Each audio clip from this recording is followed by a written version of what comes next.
Éric Besson.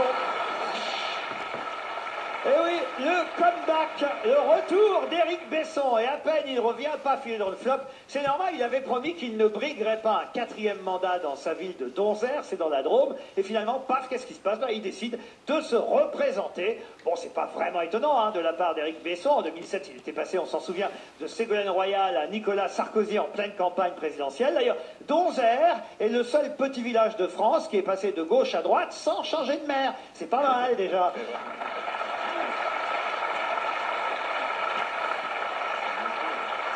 Vous imaginez Besson, footballeur, il aurait échangé son maillot dès le début du match. À la vitesse d'ailleurs à laquelle il est capable de retourner sa veste, Besson aurait dû carrément abandonner la politique et se lancer dans le spectacle. Il aurait détrôné depuis longtemps Arturo Brachetti.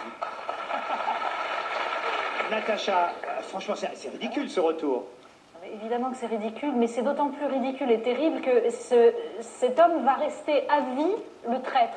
Il y a une espèce d'incarnation du traître en politique et je pense qu'il le portera jusqu'au bout et que quoi qu'il fasse, on lui ressortira ça parce que c'était tellement emblématique de ce que d'autres font avec plus de subtilité, avec plus de, on va dire, plus de temps. Même Kouchner avait été un peu plus malin sur ce coup-là. Évidemment, Kouchner est beaucoup plus malin. Le résultat n'est pas plus brillant. C'est quand même définitivement grillé dans cette histoire, Kouchner aussi. Hein.